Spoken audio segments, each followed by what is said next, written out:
Damn, son, you just hit with the wow effect. Yeah!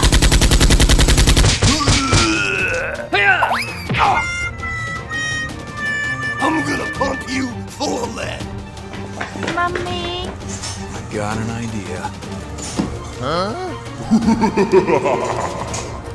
You're gonna wish you hadn't done that. I got it! That is correct. Oh!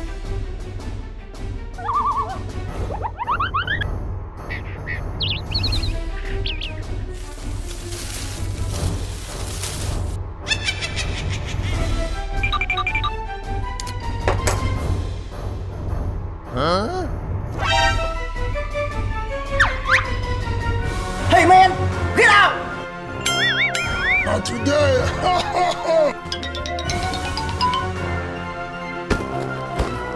Go! Go!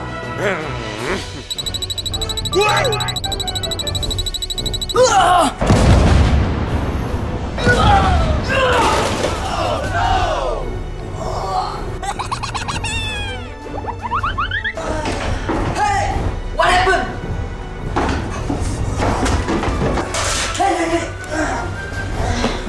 Hey man! Get up! What happened? I killed him. Got him. Take some of that. Not today! Go! Go!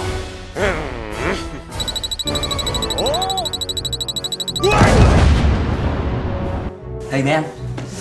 Frag out! I'll be back. Okay, I'm ready!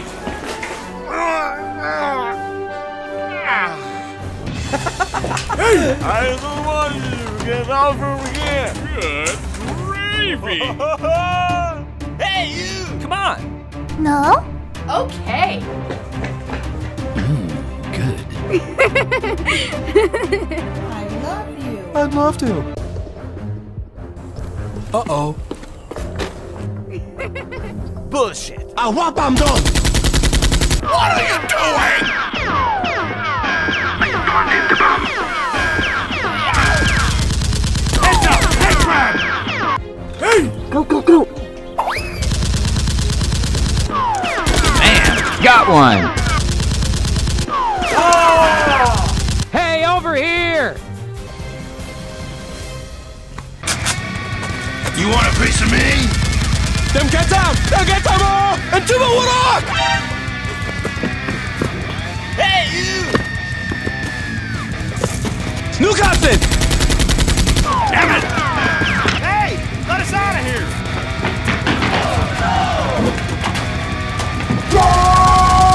Silly boy! Pick up the hats! Perfect. Help me! Help me! Go, go, go, go! Sir, yes, sir! Hey, you! Are you sure about that? You!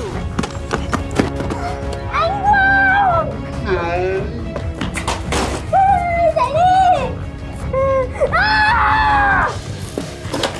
Oh my god!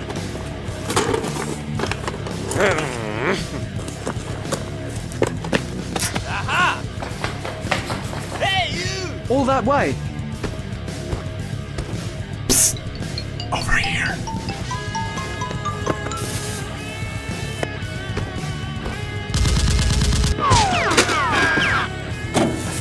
Oh, pretty please! No! No!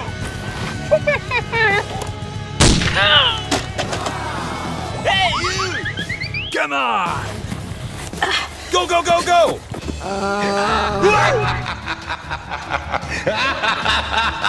What are you doing? I'm gonna pump you full of lead. Run for your life!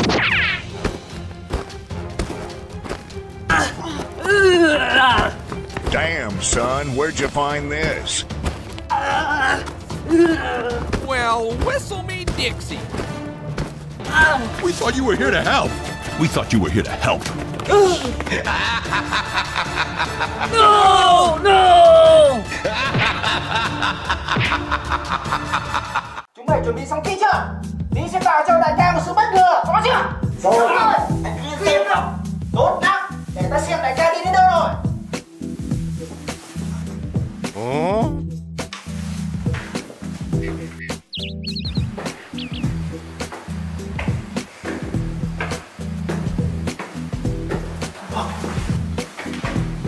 Đại ca đi thôi, tất cả 29.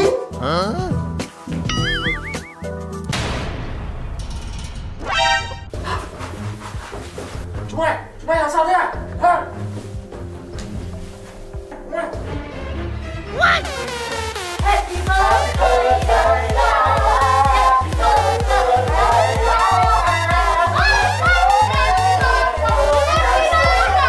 Ngày hôm nay ăn phải ra luôn à?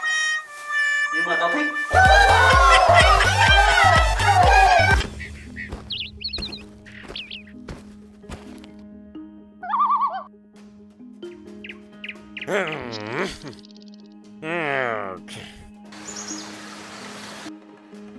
Ơ, nhưng mà sinh nhật không có bánh à? Mày yên tâm đi, bánh ta đặt rồi.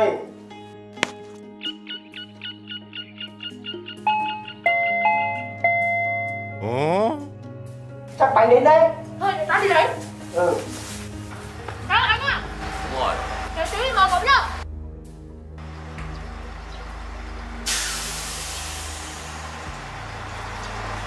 Hello. Tôi giao bánh đi cho các vị đây.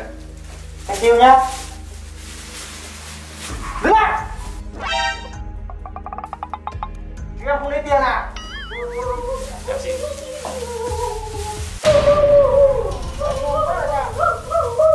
Đại ca ngồi xuống đây, đại ca. Để tao ngồi xuống đi.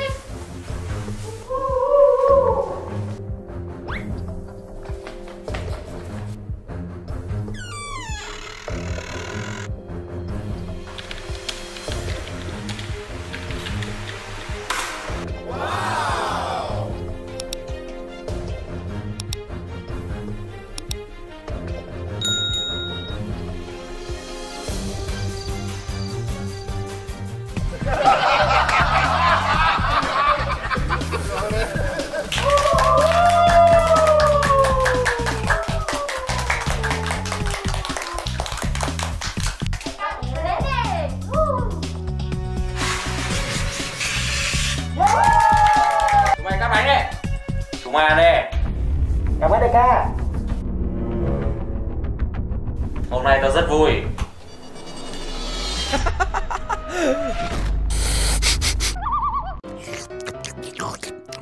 Good gravy!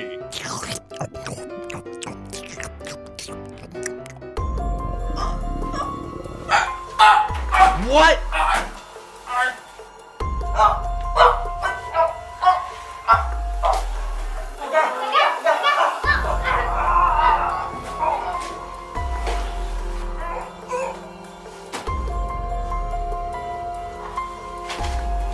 Chúc mừng sinh nhật mày. Cuối cùng thì ngày này cũng đã đến. Cho dù cái chết của mày cũng không thể đền hết những tội lỗi mà mày đã gây ra. Mày chưa đủ tuổi để qua mắt cho tao đâu.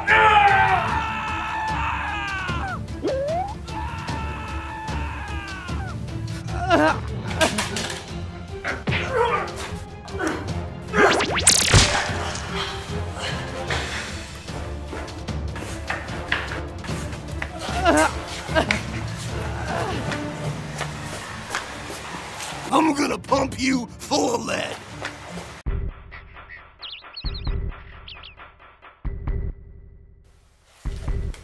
Huh?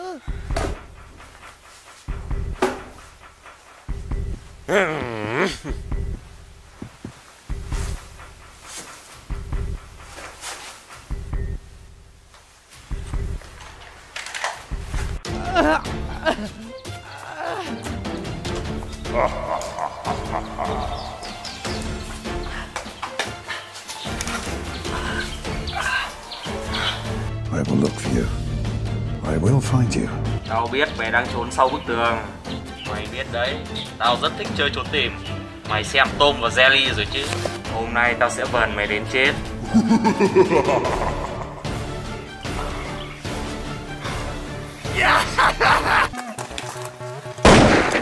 Mày tự cao quá rồi đấy. Nếu mày thích kể về Tom và Jerry thì hôm nay ta sẽ là chó Spiker. Sao ạ?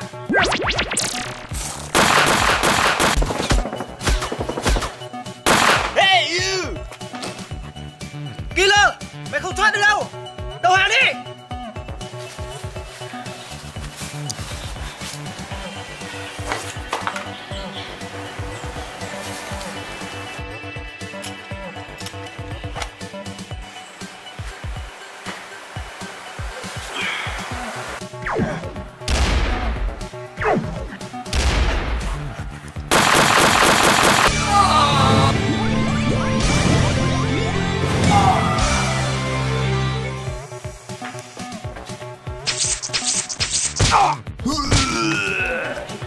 Okay. Get down to the ground! Cảnh sát, kế hoạch lần này rất là ok đấy. Cũng nhờ sự giúp đỡ của người nhện đấy. Đứng lên!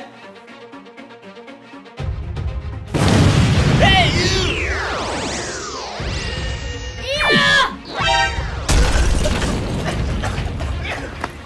Turn! Get out!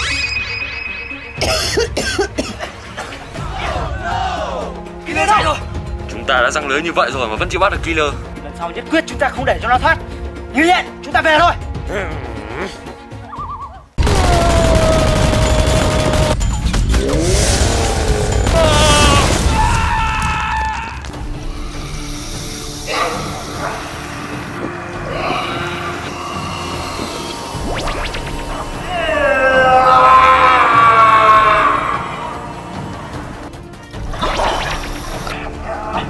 Sao chúng ta không nâng nói được?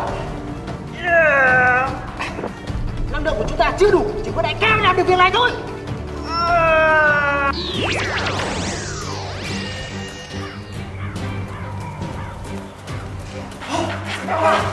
Công về đến đâu rồi?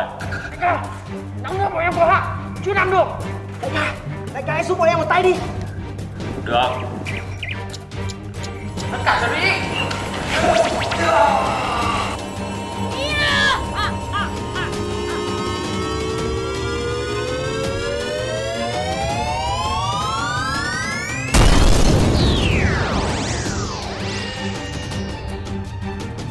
Chúng mày, hãy nhận nguồn năng lượng của tao.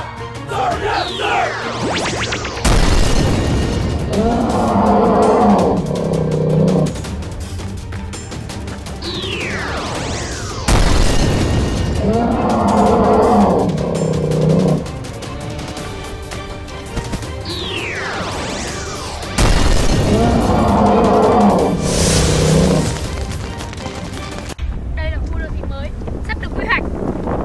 Đây sẽ tiến hành rất nhiều, ở đây có rất nhiều những vụ nóng. Ta phải thường xuyên tuần tra ở đây.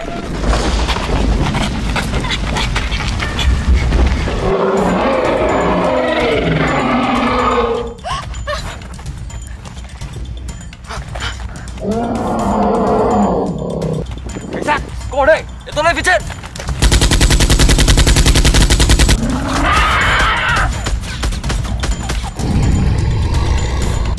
Tại sao lại có quái vật ở khu này?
Đệ tử của killer, đứng lại.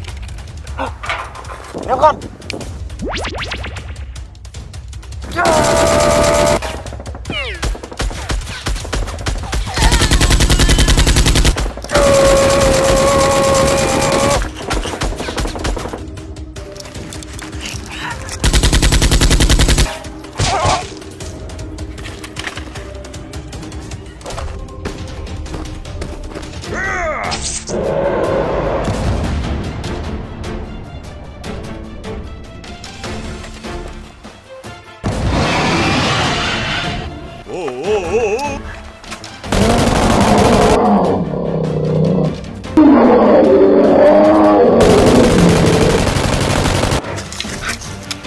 ta phải bắn vào mắt của nó.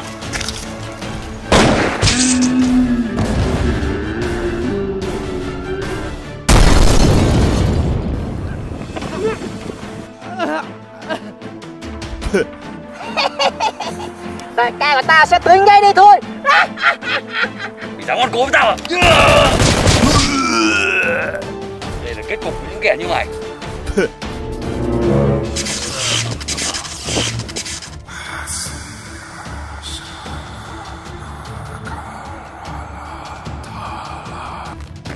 Nhìn đó, nhìn đó, nhìn đó, nhìn đó, nhìn đó, bị làm sao vậy? Nhìn đó, đứng dậy đi.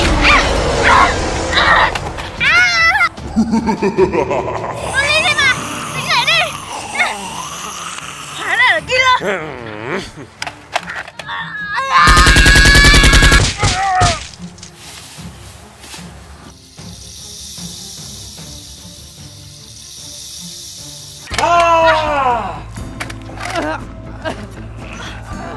Nhìn đó, dậy đi. Chuyện gì mà xảy ra vậy? May quá, cậu tỉnh rồi. Thôi, về đã, về nhà rồi kể sau.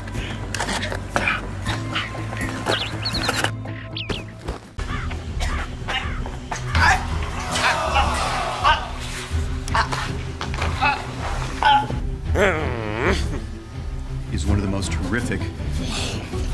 Stand back, and I told you. Help me! Please! Yeah! Oh?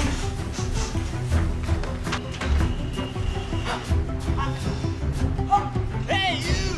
Cảnh sát! Cảnh sát vậy? Vào đây!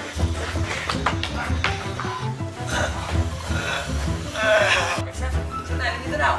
Tôi bị người xấu truy đuổi.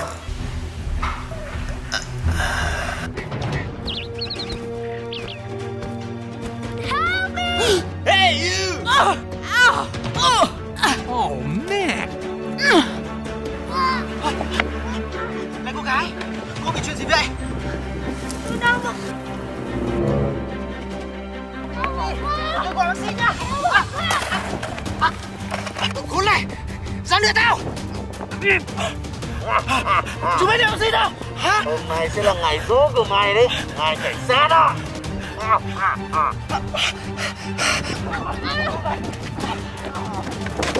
Đuổi tao! Đuổi tao! Stop the process!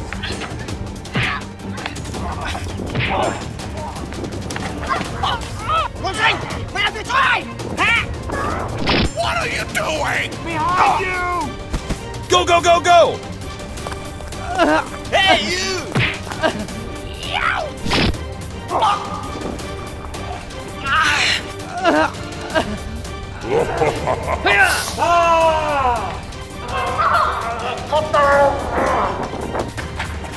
Vậy bọn chúng nó tìm cái gì vào người ngài? Tôi không biết nữa. Bây giờ trong người tôi rất khó chịu. Cảnh sát! Cảnh sát! Người nghiện, tôi sắp không chịu được nữa rồi. Tôi bị làm sao đây? Cứu tôi đi. Công việc của giám đâu rồi? Em đã tiêm thành công chưa đại ca? Tốt, thế có lôi được nó về đây không? Không ạ. Tại hai đứa ngu này mà nó chạy thoát. Cái gì? Việc quan trọng nhất là đưa nó về đây, không làm được. Vô dụng. Tôi tìm tiền này. Đây đưa này nha. Đi đâu? Chúng mày đã làm gì với cảnh sát? Có gan thì ra đây. Tao sẽ cho chúng mày một cơ hội cuối. Có gan thì ra đây. Ra đây mau. Chúng mày đã thấy không phải không? Đi ra đây. Hey you!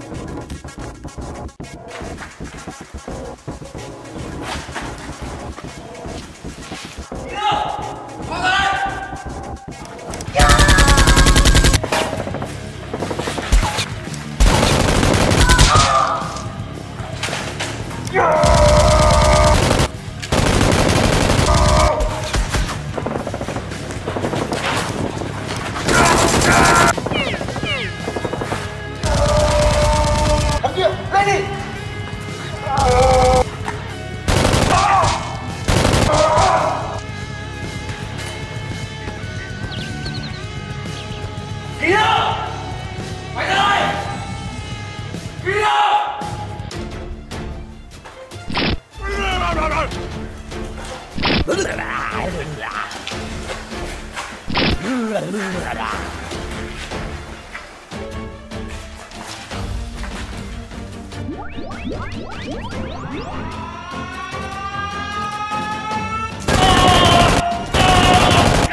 Uh-oh.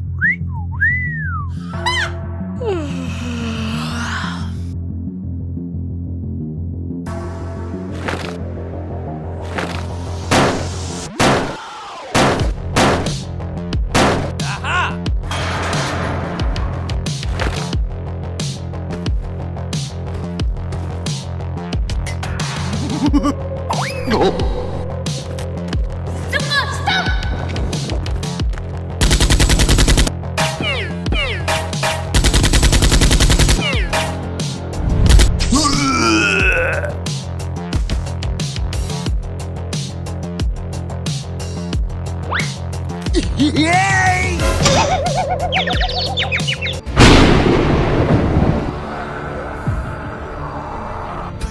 Disgusting.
Shut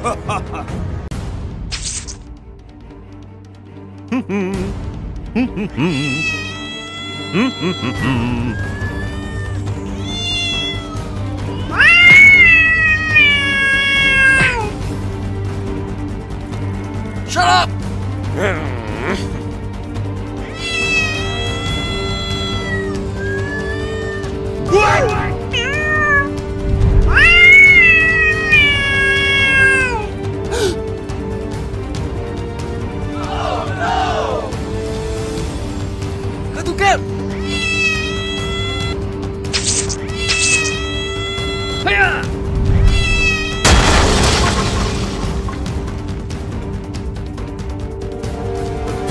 Disgusting.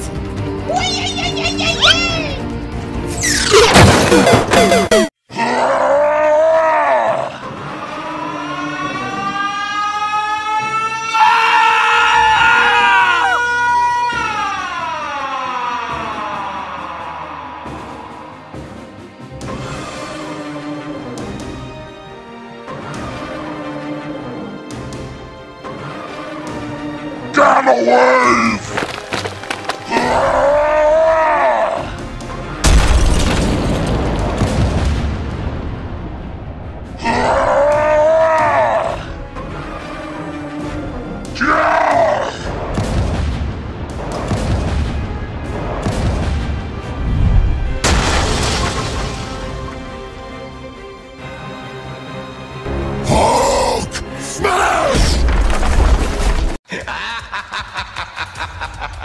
You must die!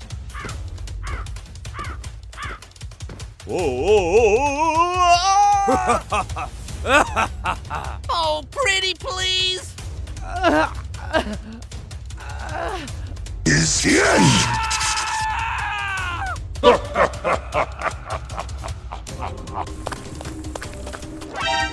Oh no!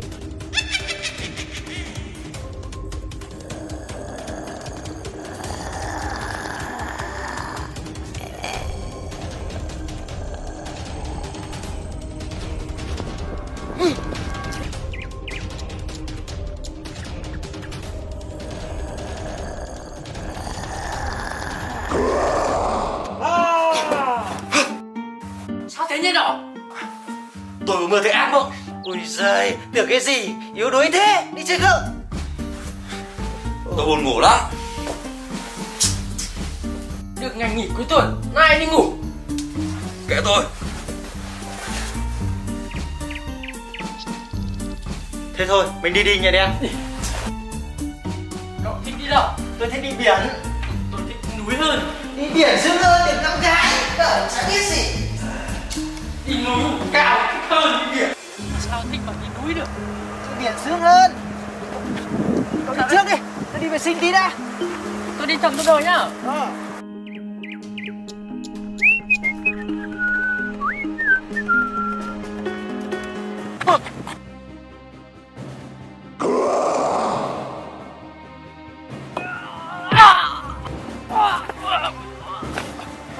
Đen, có chuyện gì vậy?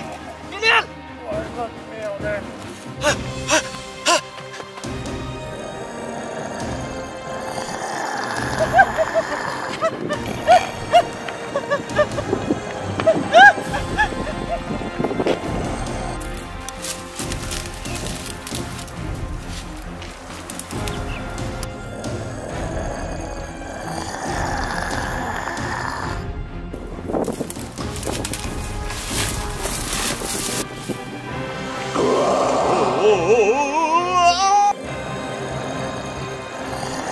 Is here!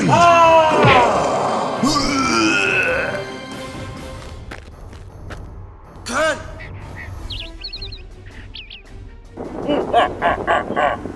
Tốt lắm, ngươi có thể nghỉ ngơi.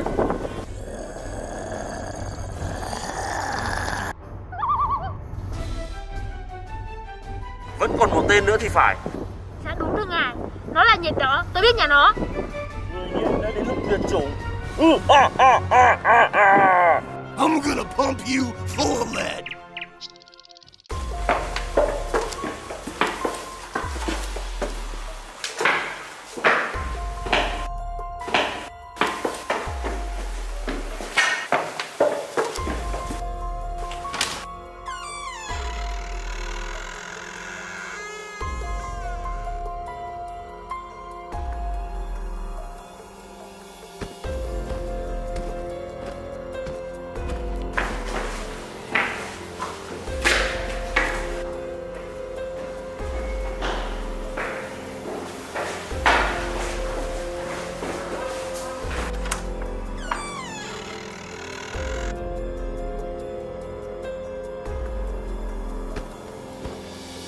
còn mỗi phòng này thôi.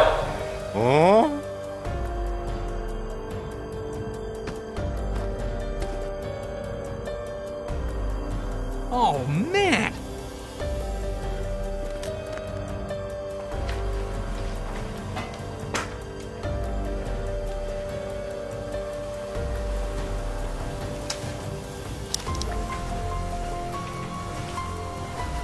Có khi nào nó biết chúng ta đến đây rồi trốn mất không? Không thể nào. Thằng nhện đen nhện cam đã chết, không thể về báo tin được. Nó chỉ quanh quẩn đây thôi. Không thể nào. Đi đi.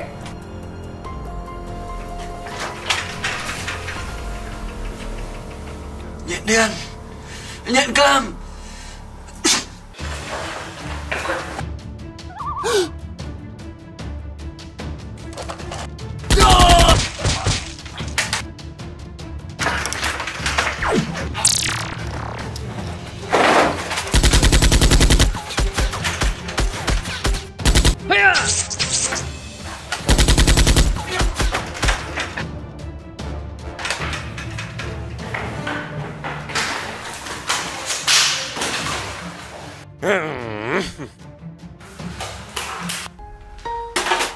Nhện đen, nhện cam, tôi sẽ trả thù được các bạn.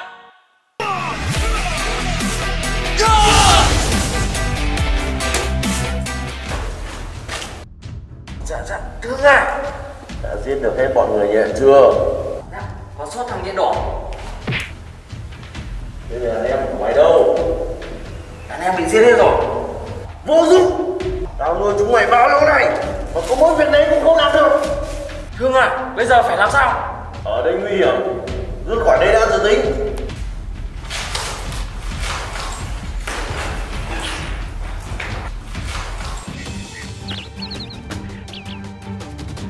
Nhện đen, nhện cam, tôi sẽ trả thù được các bạn.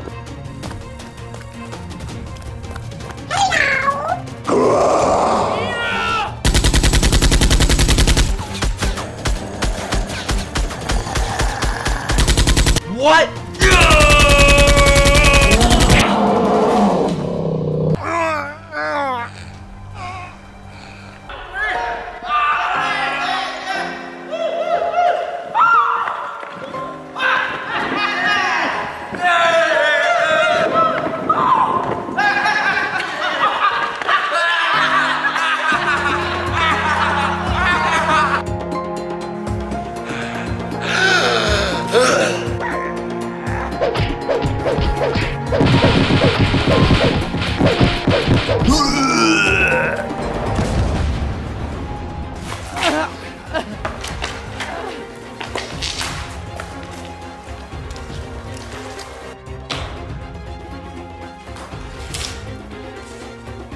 Chúng mày ra đây, tao muốn tính sổ với bọn mày.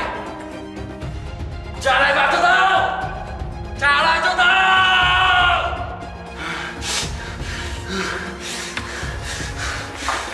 Thù này nhất định tao sẽ trả. Chúng mày ở đây đấy.